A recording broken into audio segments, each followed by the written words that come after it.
Hello, hello. Fancy seeing you on the floor of my sewing studio here. I'm about to embark on a very fun project that I've been wanting to do forever. We're going to paint the doors of my studio, my blue doors.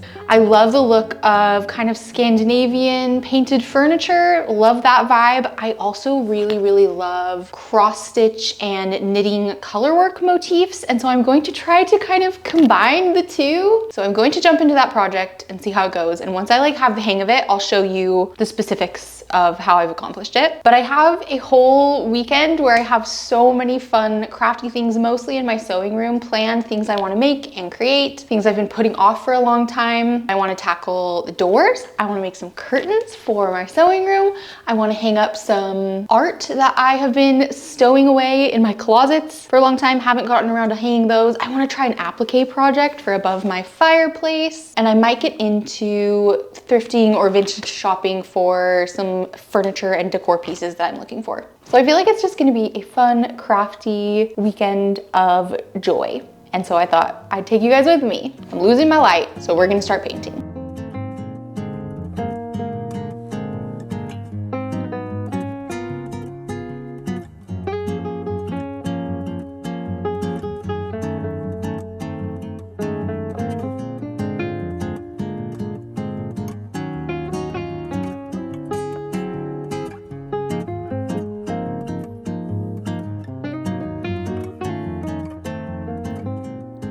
The first little piece is done and I'm obsessed with it. I think it's looking so good. I was very nervous. Okay, let me give you a rundown of how I'm accomplishing this. My plan was to get some sort of stamp or make some sort of stamp to do all of the little pixels, squares, cross stitch sections, whatever, because I thought, oh, that'll be so easy. I'll just like stamp it. Turns out it wasn't that straightforward. Even if I could find a rectangular stamp, I need it to be like a very specific size and I didn't want to like special order anything or whatever. So this is what I have come up with. I'm using like a sponge thing, but on the opposite end of the sponge, I have put these little foam stickers and I've combined two of them on top of each other. This is like a covering. I'll take it off when I'm ready to do another color. Let me show you one that I've been using. So like here's the green one that I have been using. It's just these little foam adhesive stickers. And I kind of like touched off the adhesive on this side and I've been stamping it in this cutie little palette that I have and then stamping them in place. And that works okay on its own. I did a little bit of a practice thing last night on this cardboard. Oh look, it actually looks really good. I evolved from just straight up stamps to taking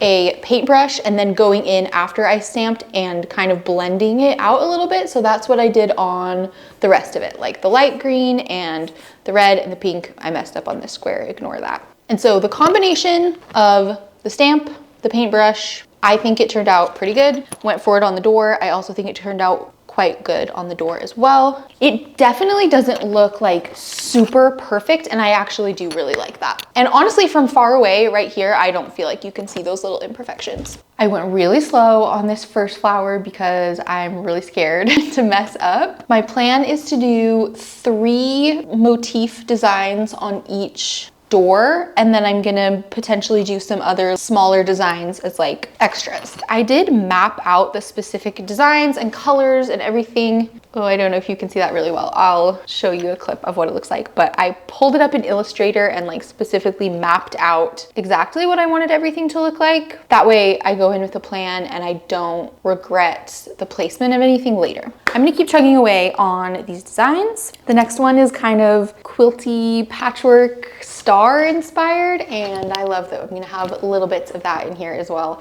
I'm so excited about this project. I feel like it's turning out really good.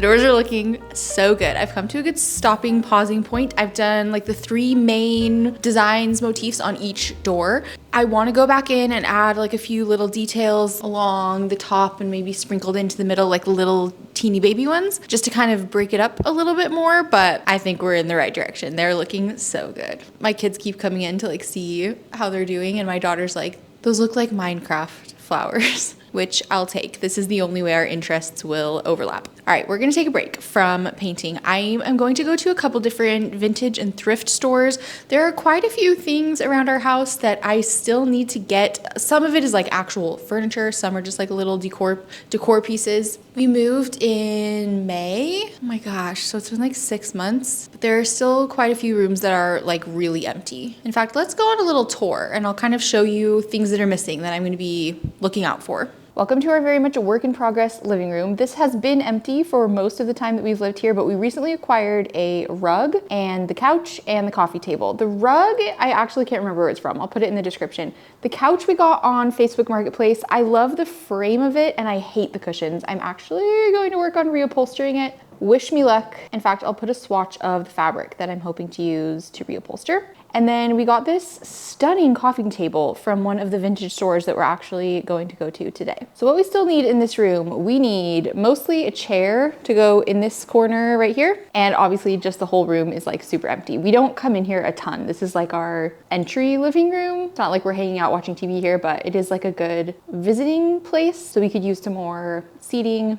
and cute things. We're also looking for preferably a local artist to commission some sort of artwork that's meaningful there. If you're an artist in Eugene, I guess, let me know. Our dining room is mostly blank right now as well. I would love to make a quilted table runner or placemats, just one of my million projects I haven't gotten to yet. We could definitely use some more plants in here, which I'll get around to. And then I'm not totally sure what to put in this little area corner here. And then of course we would love some artwork. I would love to put a statement piece like right on this wall. And there is an artist that I actually did reach out to potentially commission something from. So give you an update if I hear back about that. But yeah, I feel like our dining room and our living room in combination right now is just very like blank, a bit boring. The bones are beautiful. We just need to work on filling it up. And then coming into this room here, this is more of a TV room, but also very blank and boring. We really need to work on filling it up. This little nook right here, I am actually going to sew a window bench cushion here and make it like cozy with pillows. I have a lot of fun ideas for that. Ignore all of these cords. I would love to cover it with some sort of like curtain thing along here. My husband's not totally bought into that. We'll see if I can convince him. And then there's this couch that I absolutely hate and would love to replace it eventually. It's just not really a priority right now. Ignore these art things. Those are not really gonna stay there forever. I really would love to find a little skinny end table though for this side of the couch.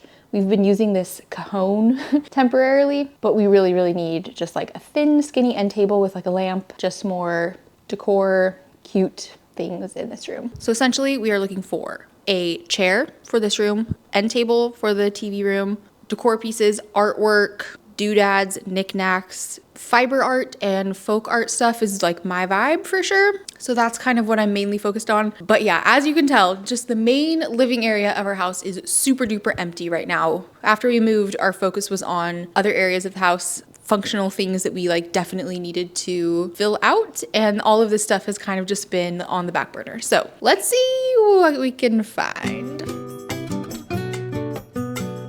I was pleasantly surprised to find that this store was all decked out for Christmas, so I think I'll be coming back with my husband on a date night to pick out some fun Christmas decorations. I am a vintage button collector, so I had to check out their buttons and add some to my stash.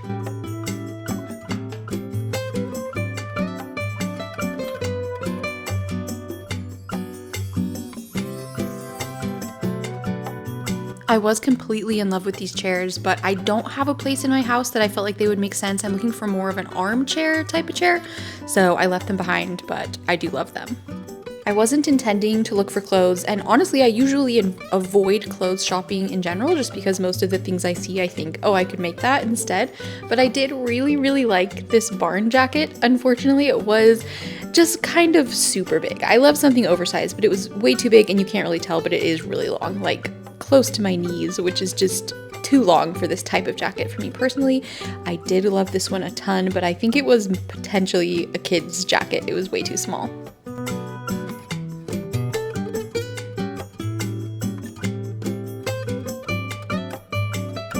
I also collect old vintage craft books. I love looking through them. Even though Pinterest is great, I use Pinterest all the time. Sometimes it's nice to have some physical media to draw inspiration from as well. This book in particular was beautiful. I also find it fascinating to read through old sewing instruction books. I feel like the techniques are of course similar, but it's interesting to see how things have changed through the years. And I especially love the quote in the introduction to this book, which says, "Clothes are exceedingly vital and alive." I thought that was so cute. I loved it. This section of the store always has really gorgeous vintage furniture. If I was looking for a hutch or a dresser, I would have been in luck. There was many of those, or even this table, which has been there for months and I love it. Unfortunately, it's just too small for my space. But along with all of the furniture and the artwork, so much of it was great. None of it was fitting exactly the type of thing that I needed, unfortunately. However, if you tell me that I need to go back and get this needlepoint fireplace screen, I will do so. I was so torn. I just didn't know if it would be too overwhelming with everything else going on in my sewing room, but I do want a new fireplace screen, and that one was perfect. I didn't really find anything that I was specifically looking for, especially on the furniture front, but all in all, I am pleased with the mini haul that I did get. I think I showed much restraint, and I am pleased with all of these items. Closed out my night with some college football and some knitting. I'm currently knitting the Lakes Pullover by Ozetta, and I am loving it. It is healing my knitting journey so far. It's been a little bumpy, but this one has been a really, really fun knit. And the last project that I made, the Lily Bonnet by Knitters and Friends, was also a really fun project. So let me know if we need a knitting update sometime in a future vlog.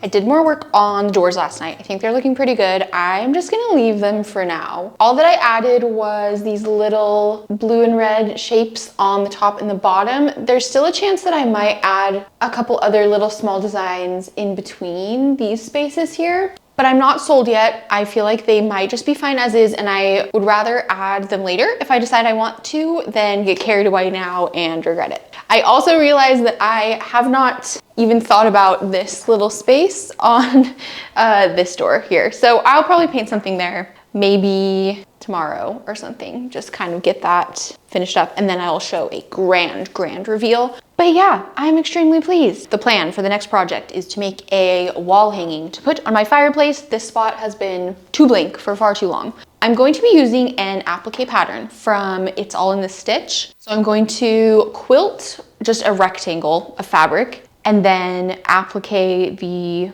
flower pattern. The pattern that I'm using is the Nordic flowers from It's All in the Stitch. So I'm going to applique the flowers to the quilted rectangle. I think it'll be pretty simple and straightforward. I've never really done applique before. I've played around a little bit with making little applique patches on bags. This is gonna be kind of a bigger project. And then I might also attempt like a ladder stitch with embroidery thread. We'll see. I don't wanna get ahead of myself. So fabrics that I'm considering. I am, as always, battling the desire to be super boring. I really do like the example of the pattern, the All in the Stitch pattern, that's just a white background, red flowers, and I think the stems are like black or dark brown. They're really dark, or like a really dark green, which I love. So my front runners for fabrics right now, these are all just like random stuff from my stash, which is always how I do things. I never really buy fabric specifically for design for projects. I have this white linen. It's actually a linen viscose, but I've quilted with it before. It does really well. So I have this white linen that could be a good background. And then this green that I would use for the stem is actually a bull denim. I don't really know if using thick fabrics for applique is a problem. We're gonna find out. And then I have this mini gingham red fabric, which I like the idea of having some sort of pattern. I don't want them all to be solid. I'll probably end up doing this, but I'm like worried that it's too boring.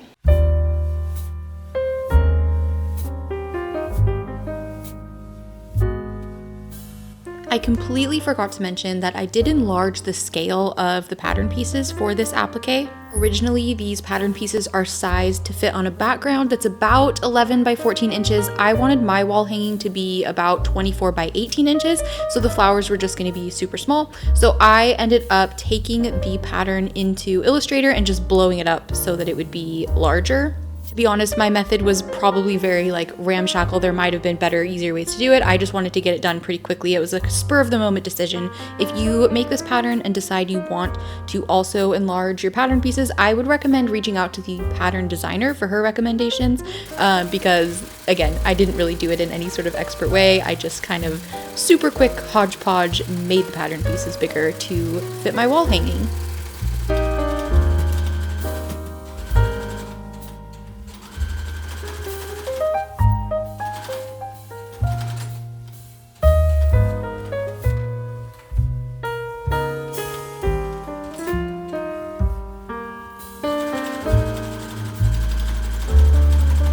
All right, we have finished the quilted part of the wall hanging. I decided to do wavy lines, wavy quilted lines, which is something that I did recently in a vest, and I really, really loved the process and the ultimate look of it at the end. I don't know what I was thinking with the fabric. I've used this linen viscose blend for lots of things, some of which have been quilts, some quilted clothing, some clothing. Have loved all of the things I've made with it. It is quite lightweight and drapey though. And so for an actual wall hanging, you would want that to be stiff or at least hold its shape, right? The actual fabric is pretty flimsy. I'm holding out hope that it's gonna be fine. I literally, after it was all quilted, I was like, looks cute. And then I picked it up and I was like, this is gonna be floppy. So I did end up, for the binding, I decided to use a canvas, cotton canvas that I had, hoping that it would give it a little bit more rigidity and stiffness. And I do think that that helped a lot, at least in keeping the edges and corners pointy. Binding with canvas is tricky. It's very heavyweight, but it wasn't too bad. Anyway, so if I were to do this over again, I would probably leave the front layer or top layer in this fabric, but I would probably back it with something like maybe the canvas that's more structured.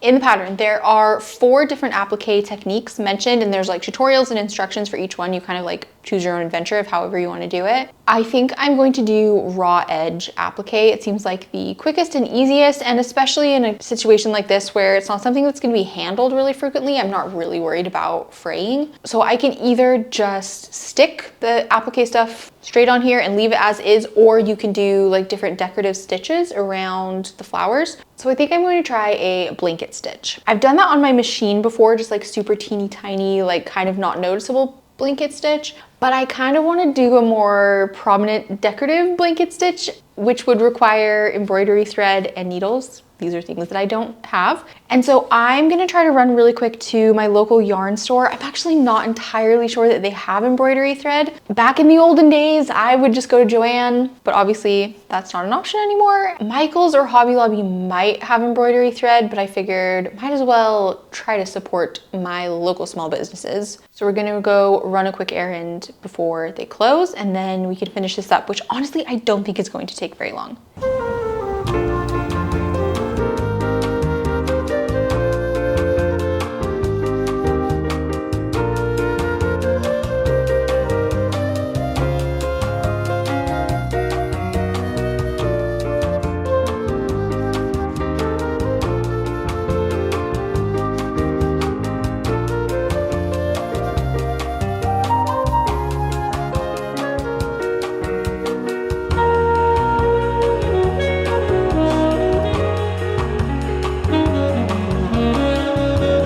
As I was walking around Michael's, getting all the things I need to get, I was thinking about how sad it is that Joann's is gone. Not that Joann was perfect, definitely had its problems, and to be honest, most of the time I kind of hated it. It was a necessary evil, and I'm definitely grateful that I was able to get the things I need to get at a local store near me at Michael's today. However, all of those stores, Michael's, Joann, RIP, Hobby Lobby, all of that kind of stuff, any sort of big box craft store, I just feel like there's so much lost potential, right? People like me, the things I love to do, the crafts I love to make, probably people like you, I feel like we need a big box store that has all of the things that we love and like to use, that isn't a sort of soulless, heartless experience for the most part, right? That's kind of always how I felt about Joann. The vibes are off at Hobby Lobby. you know what I mean. Anyway, I just feel like there's such opportunity. While I was walking around Michael's, I was like, should I start my own big box craft store that has everything that we need and is full of like love and joy and good vibes and cares about crafting people? That's like the big thing, these stores, that I'm like, do they really get crafting? I don't know if they do. Anyway, I was literally mapping out in my brain, like, okay, what would the business plan have to be like? How would I get started? How would I grow? How would I source things? Where would I open my first store? How many years would it take to really expand to be like local to everyone? Blah, blah, blah. I've come crashing down to earth. Surely that will never happen, but it would be great. And like I said, I really think there is potential. I think somebody should take over the earth with a really great crafting empire. Probably won't be me, but if you want to do it, we do need a hero. We need someone to take up this mantle.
We're pausing the applique process because I just got a shipment. I ordered an armchair for my sewing room like 2 months ago and it's taken forever to get here. So we're gonna open it and I hope it's the right thing and the right color.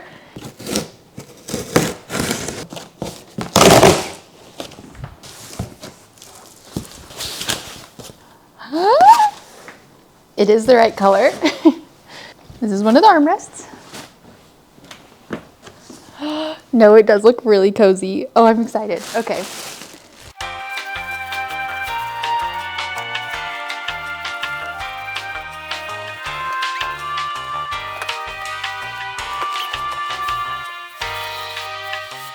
How are you? Are you feeling better? Do you like it? It looks so cozy. It does look cozy, huh? As soon as I get this on, you can sit on it. My goal was like a cozy chair that I could snuggle. Oh yeah, like I could snuggle up on it, read or knit. Yeah, it's perfect.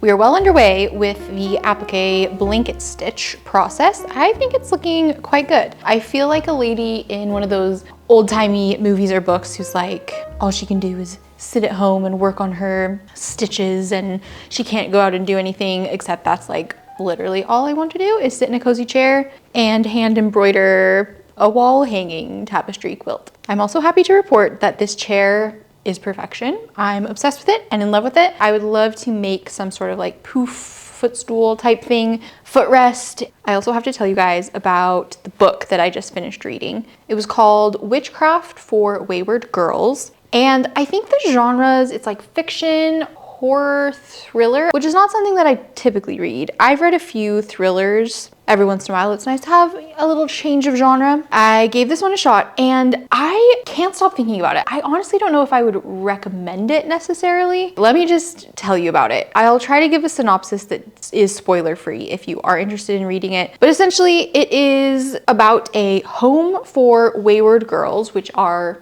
pregnant teenagers, unwed mothers in 1970. And this home was in Florida. They, or some of them, I guess, discover witchcraft. Again, I don't want to spoil it too much. There is a bit of like a fantasy magic element because of that, which is more in my normal realm of what I read. Like I do read a fair bit of fantasy, but it really wasn't about the witchcraft or like the magic of it all. The part of it that I connected to a lot that I kind of wasn't expecting to was just the stories of these girls and kind of how all the adults in their life had failed them and like the different ways that they were alone and isolated and didn't have support. It was a really, really interesting commentary on both the historical aspect of like what their experience would have been like in 1970 as a pregnant teenager, but also of course there are a lot of parallels to modern day things. In fact, I feel like a lot of the things that I was really moved by in the story were things that I could relate to in my pregnancies and births. My births weren't like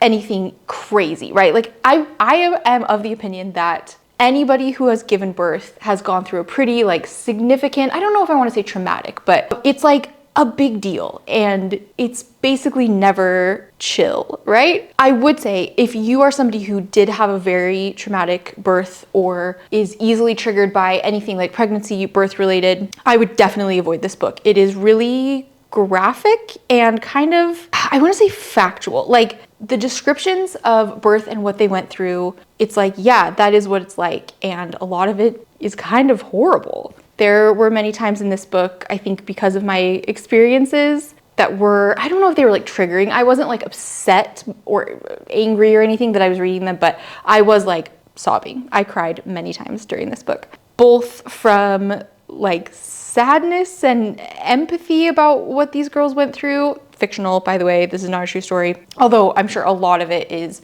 like historically accurate and similar to experiences that teenage girls at the time would have gone through. I feel like it ended on a really tender and bittersweet note. The entire last chapter, it's kind of epilogue-ish, but the entire last chapter, I cried the whole time. Like I was ugly, sobbing, like shirt wet, sniffling, puffy eyes for like the last 20 minutes that I read. So like I said, I don't really know that I would recommend this book as, oh, that was incredible or like super great or a pleasant experience. I don't know if I felt good things about it, but I felt a lot of things about it, which I think might be the sign of a good book, right? The author's name is Grady Hendrix. And the whole time I'm reading it, I'm like, yeah, this is a woman. I don't know why I thought that. Grady's definitely a boy's name, right? I don't think I know any women named Grady, but I think it was because the whole time I was reading it, I was like, yeah, this is written by a person who has intimate knowledge of giving birth. Like this person has given birth before, surely, because the descriptions are just like exactly right in the way that I felt like only a person who has given birth could possibly describe. Anyway, looked up the author afterward to be like, oh, what else has she written? I should read more of her books. A man, a 50-year-old man. So that was a shock. But it did make me want to potentially read more of his books. Although, like I said, I don't really know if I enjoyed myself, so I might just be setting myself up for more trauma and crying, but I think it's worth a shot. We are taking a break from the embroidery. This is how far I've gotten so far. It's looking really cute. I'm loving it. I just would rather use the daylight that we have to work on our next project, and I will finish this up tonight and give the full reveal. I mean, this is basically what it's gonna look like, right? But need to finish the stitching. What we're gonna do next is we're going to work on a curtain for my windows. I desperately need a curtain. The sun is always in my eyes in the morning. My windows are east facing, yeah. So basically from when I come in the morning until like 11, sun is right in my eyes. I've been holding out because I wanted to make like the best possible curtain ever. I've been like saving all these ideas, wanting to do patchwork and like kind of making my own cool fabric and whatever. And maybe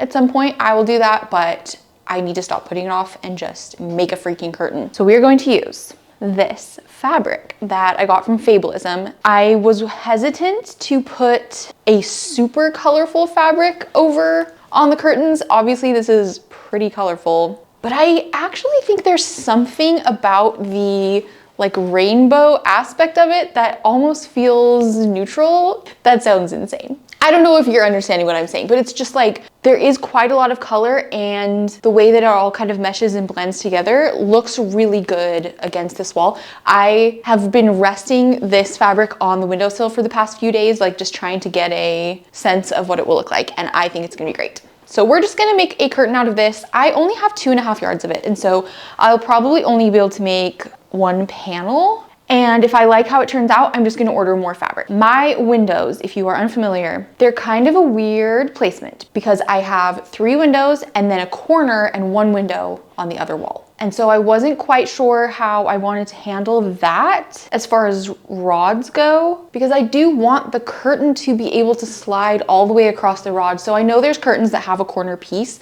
but because of the little pieces that hold the rod up, you know, the curtain wouldn't be able to slide past that corner. Does that make sense? And so I have installed on my ceiling a track system that goes from the 1 window on the shorter wall around a corner and through across all the 3 big windows and all the way to the end of that wall. So to make the curtain and hang it up on the tracks, I got this like curtain hanging tape and hook system. It comes with all these little hooks, and then the tape has little slots along the way. This is one of the hooks inserted so you can see. It has all these little slots where the hooks go in and create pleats in the curtains from this side. So basically, you make the curtain, you sew this tape to the top of the curtain, these hooks slot into the hooks on the curtain rod. It creates like a pinch pleat look. And if my design goes to plan, the top of the curtain is going to extend a couple inches past the top of this tape, so it will also cover up the track on the ceiling. Like my plan is that the curtain will nearly touch the ceiling so that when it's closed, it just looks like it's floating instead of hanging on a track. I don't know, we're gonna see. I took a bunch of measurements and made a plan. So we're pretty much just going to sew a rectangle with seam allowance at the top, bottom, sides, and we'll see how it goes.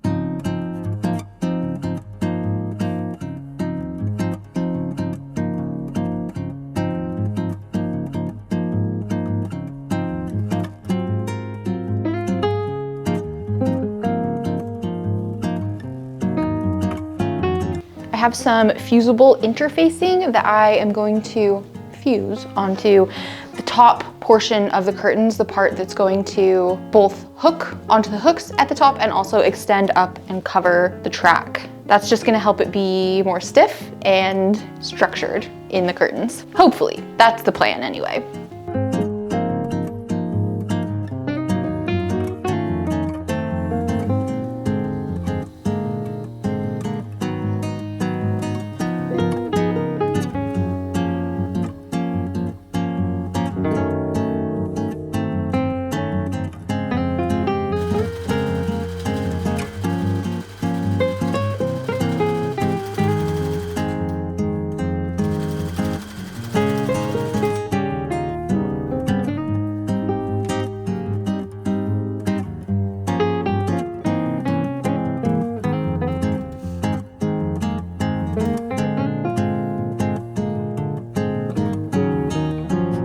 We're almost finished. I am going to hang it up. We are going to be testing the pleat placement, like the distance of the pleats, and the hem. I haven't hemmed it yet. I just thought might as well see where it actually falls instead of making assumptions and being wrong. Also, this is gonna be horribly backlit.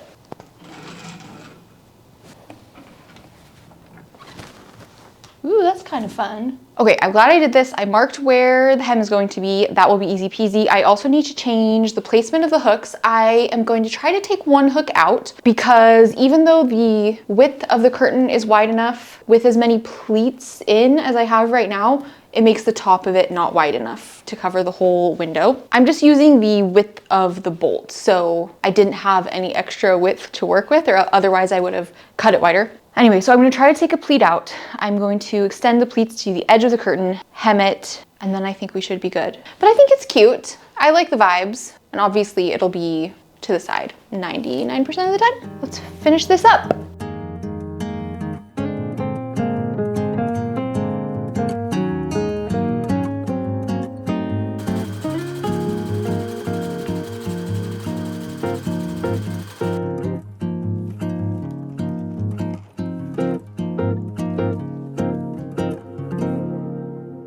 How does that look to you guys? I am pleased with it. So what I ended up doing, hemmed it. I think the hem is nice. It comes just to the edge of the tabletop. And then I changed how I put the hooks in for the pinch pleats. Normally there's 4 points where they go in, but it was just cinching it too much. So instead I just put 2 of the prongs in so that they're like mini pleats. And I still think that looks good. I don't think that's bad at all, right? I just really don't have more length than that to work with. And most of the time it's gonna be swept to the side anyway. Let's see what that looks like. Oh yeah. Yeah, that's cute. Let's move you so that this isn't so backlit. There we go. You can still kind of see the curtain, right? Okay, the next thing I have to do is I just need to find more of this fabric. I'm going to order enough for 3 more panels. I basically am never going to have them all closed, but I might potentially bunch up panels like in between the windows, which I think could be cute. So I also need to get some, what are they called? The little holder things. I don't remember. It like holds them to the side. So once I have all that stuff, I'll have a whole wall of curtains that I can pull all the way across the truck. It's going to be glorious. I'm quite pleased with how my sewing room is looking after this weekend.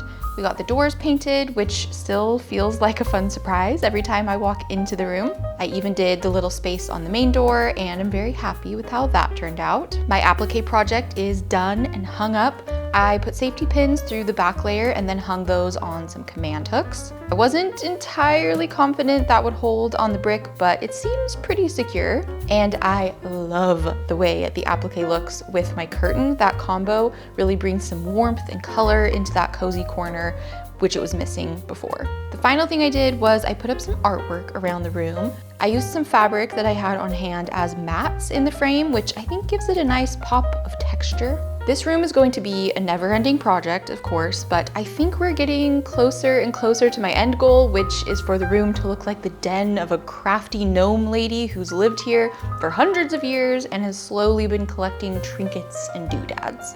Thank you for joining me on this week's vlog. I'm extremely curious to hear if you liked any of the projects we did in this video, or I guess if you liked them all, tell me which one was your favorite. I would really struggle personally to pick a favorite. I think, okay, this is what I'll say. I'm most proud of myself with the doors. Functionally, I'm happiest with the curtain. And the applique was the most like relaxing and fun project maybe. So they're all winners in my eyes. I am going to be taking a little bit of a YouTube break over the next couple weeks. I'm going to be visiting family in Utah over Thanksgiving, and I don't plan to do any work while I'm there. At least I really hope that I won't be working. But rest assured, I will make my return at some point, and when I do, we will get up to some more cute and crafty adventures. So I will see you then.